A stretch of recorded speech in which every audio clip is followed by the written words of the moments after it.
Here we're going to have my review of the eBay radio for a Mustang. My Mustang in particular is a 2013 base model. I bought this. Main reason is because I needed a backup camera because, as we all know, these cars you can't really see directly behind you. Plus I have the GTCS spoiler, and so it kind of takes up what I could see. And I wanted to make sure I had a backup camera. We're going to go through some pros and cons of the unit, and then we're going to, talk about whether or not I think I'm going to send it back or not. So this is the default program that comes on it. So you can see it'll display your miles an hour. It's got this little car logo here. It'll show you some radio controls and that you're connected to Bluetooth. Below it we have our climate control stuff, so you can click temp up, down, fan speed, mode, go back to media, defrost settings. I don't have any dual climate control, so that's going to do nothing. It's going to do nothing with the temp on this side. I believe it'll just adjust both sides of it if I do click it.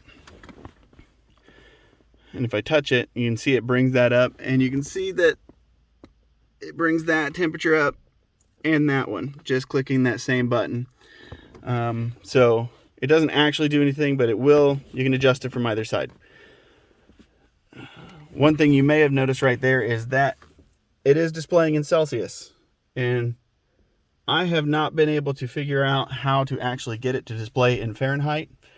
I am from the States, and that's what I use, so I would prefer to be able to get there. I've gotten it to display miles per hour instead of kilometers, but that is not even extremely reliable, and I don't understand how that one worked because the other's not working, and I changed its setting too. And what I mean by that is I go in here and I go to the car settings, and we're going to go here, and we can set the mileage unit, and you can see it's got kilometers selected. I'm going to select miles. Okay, looks like, hey, it did whatever, right? I go back in there, it's got kilometers selected again. And the same thing with centigrade, Fahrenheit. I'm going to switch it to Fahrenheit. Still Fahrenheit. And I don't have like a press and hold option. There's nothing to do. So I'm not sure what's going on there. That's on one of the cons. I can't get it to actually display in what I use.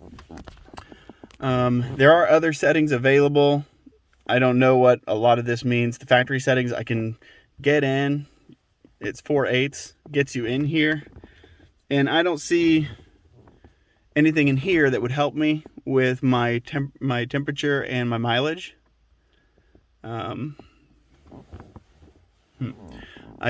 that's not what I wanted. I can go into app settings, but it just loads this screen, and it's going to give me the settings of the applications themselves, not the built-in climate control. So if anybody has this screen and knows how to fix those things, let me know, because those are two of the things that are on the con side that are going to make me eventually probably return this if I choose to do so. So let's get out of there. We got our system info, all that good stuff. I'm not sure what this device port thing wants me to do. It's just going to show me pinouts. But I already have the whole radio connected, so I'm not sure what the heck is going on there. Here we can set some different volume levels. I haven't messed with that too much. This is a basic launcher screen. I don't know that I care for it, but I'm going to show you something with the launcher I do use that I want to try out with the old launcher and see if it happens with it. Based off of another review I found on YouTube, I downloaded the car launcher app, and I used that because it looks a lot nicer and it was a little easier to use. Before I go into there, let's talk about the other ways you can use this without going into a different app. You do have sound effects. This is your volume mixer. You can set up the sound profile you want to hear. They've got all these different built-in types. I listen to mainly rock music, but I wanted it a little more. I might just do that because volume comes across weird. So I'm going to leave it on that and see if I like it better. You can get the radio. It's on country right now because it was not picking up the rock station in my area. I didn't change out the antenna at the time.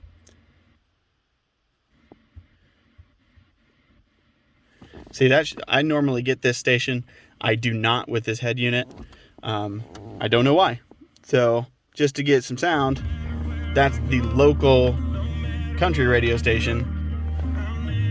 Comes across fine, sounds fine. It's fairly loud, even though I was only on one. So radio basically has no play it really low option, but can go louder. FM 102.5. So very interesting there. I'm going to go back to 0. You do have the Play Store. That's how I downloaded the car launcher. That's how I updated the maps, YouTube. I have sat in here and watched a YouTube video on it, so that stuff works well.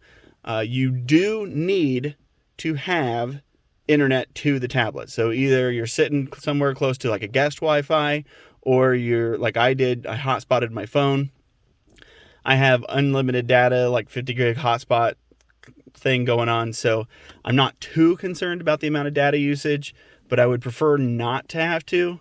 But I think I'm looking at a lot more money to invest if I wanted something that had built-in data.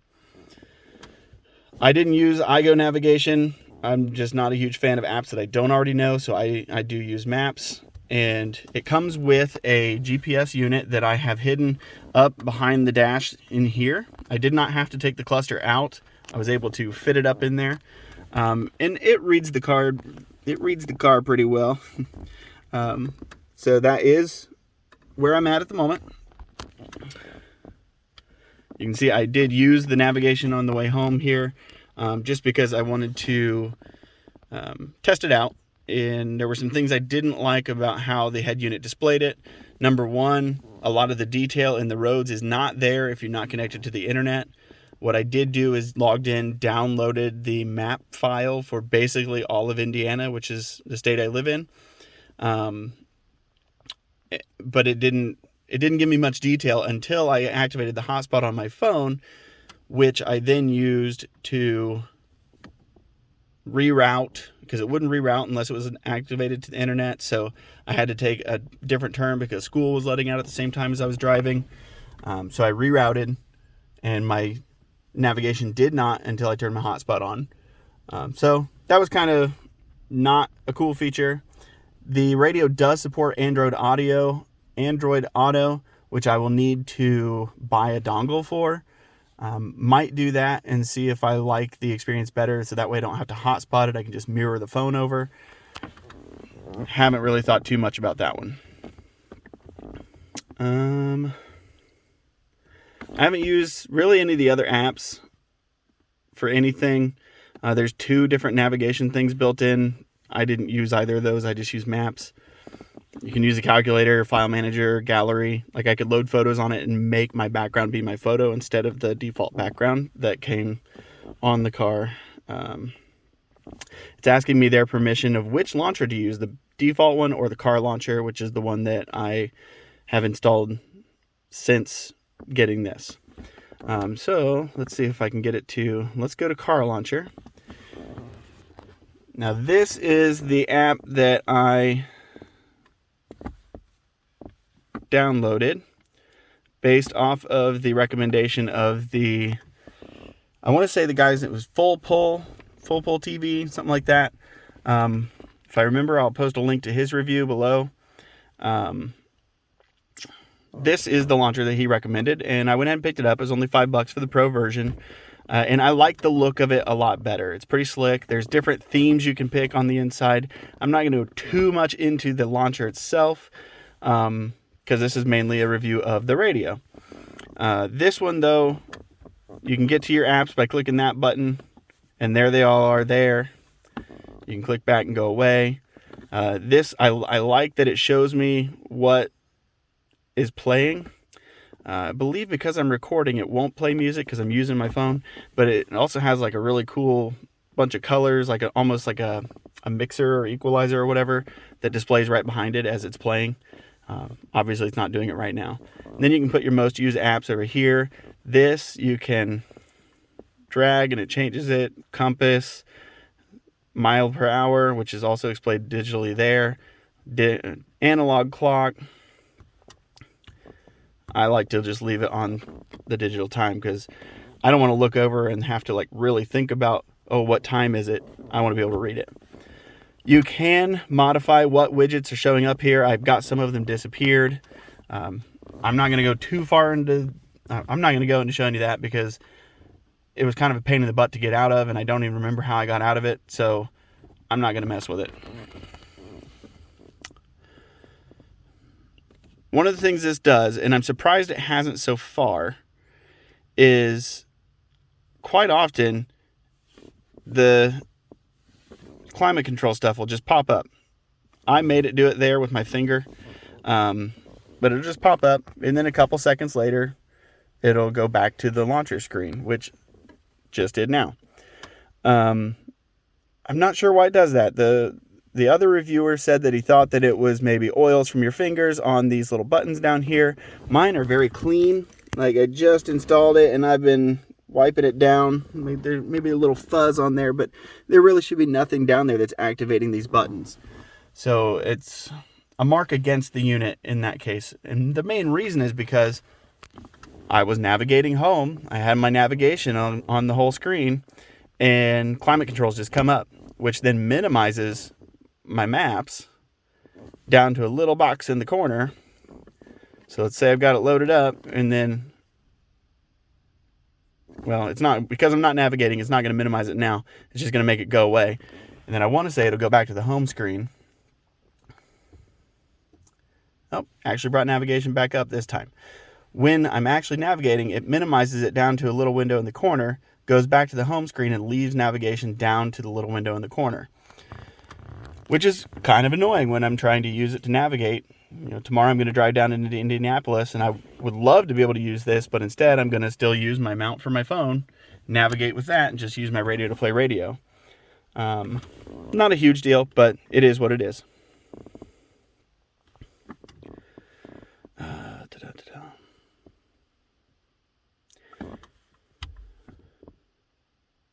Yeah, that setting button here is all the different settings for this app. You can turn on a screensaver, all this other good, cool stuff. I haven't messed too much with it. I set the theme to green because I got the green Mustang and I like green, so I left it there. I'll show you. It does do the main thing that I got it for. I put the car in reverse.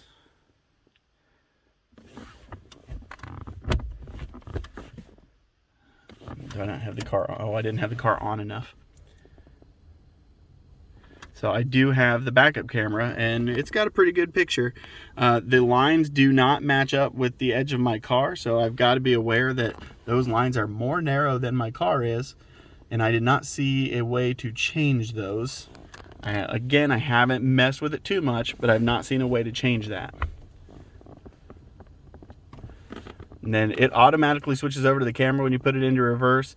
It does cut out the audio. So if you're listening to a song, you put it in reverse, audio stops, and it just shows you the picture.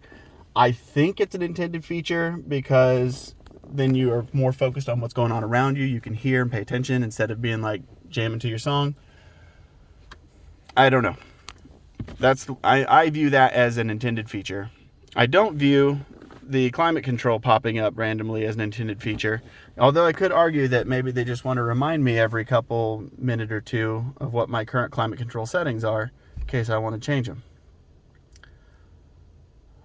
Long story short, this cost me $350, something like that, and took like a month to ship from China.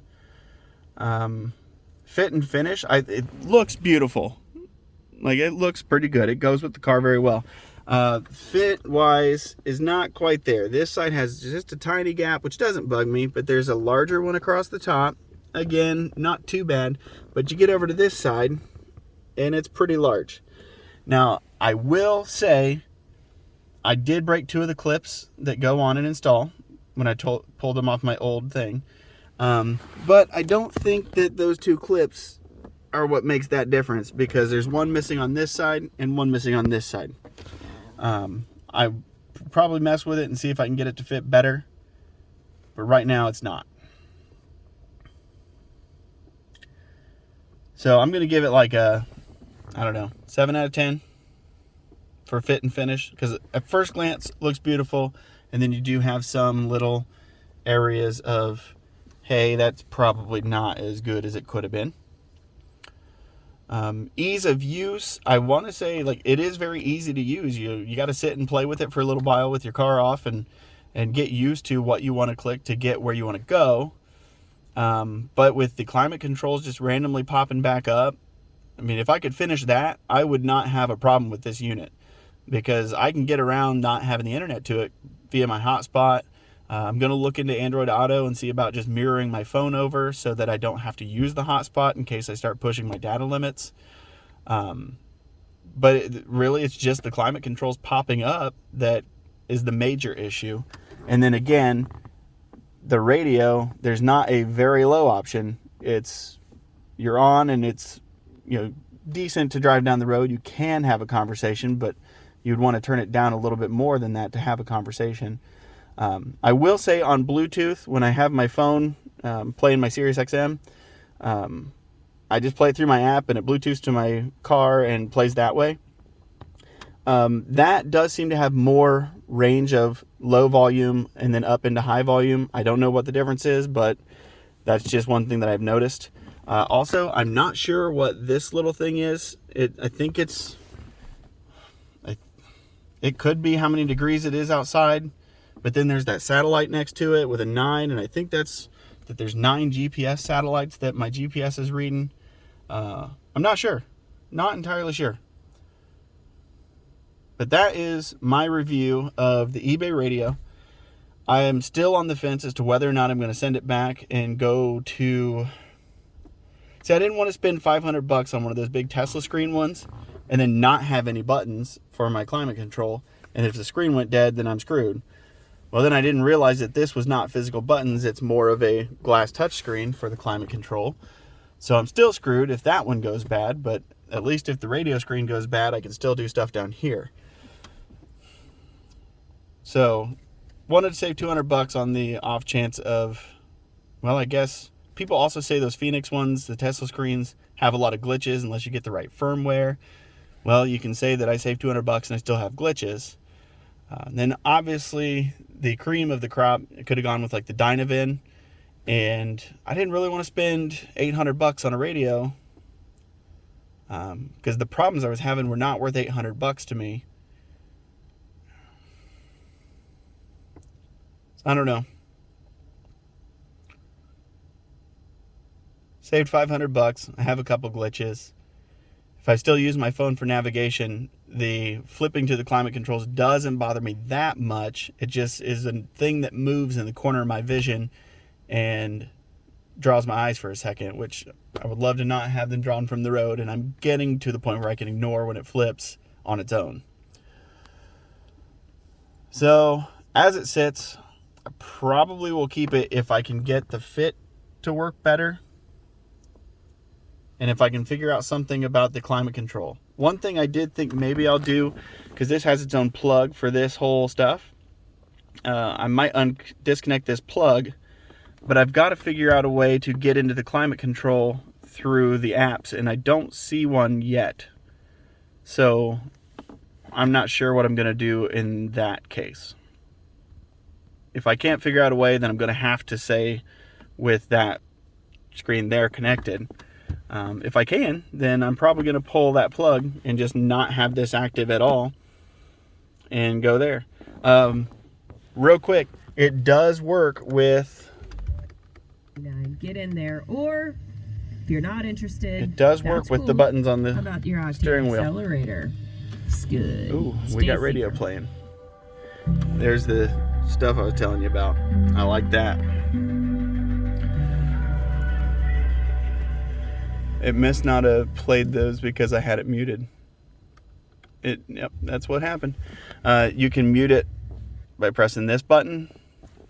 You can put volume up and down here on the radio, and by turning the knob. So no shortage of options for turning your radio off and on. So I am surprised. This whole time I've been sitting here talking to you, it has not turned on the climate control by itself. I've had to do it myself. And normally it will do it every minute and a half, 2 minutes when it's getting into doing it. Huh. All right. Put any questions down or comments down below. If you want to know something that I didn't quite cover, or maybe I said something that wasn't quite clear, feel free to ask. I will try and get back, either make a second video or respond in the comments. But I wanted to give another review because I only found the one of this unit, and that way people can decide for themselves whether they want to spend $300 on this, $500 on the big Tesla one, or go up to the $800 for the Dynavan. So, thank you.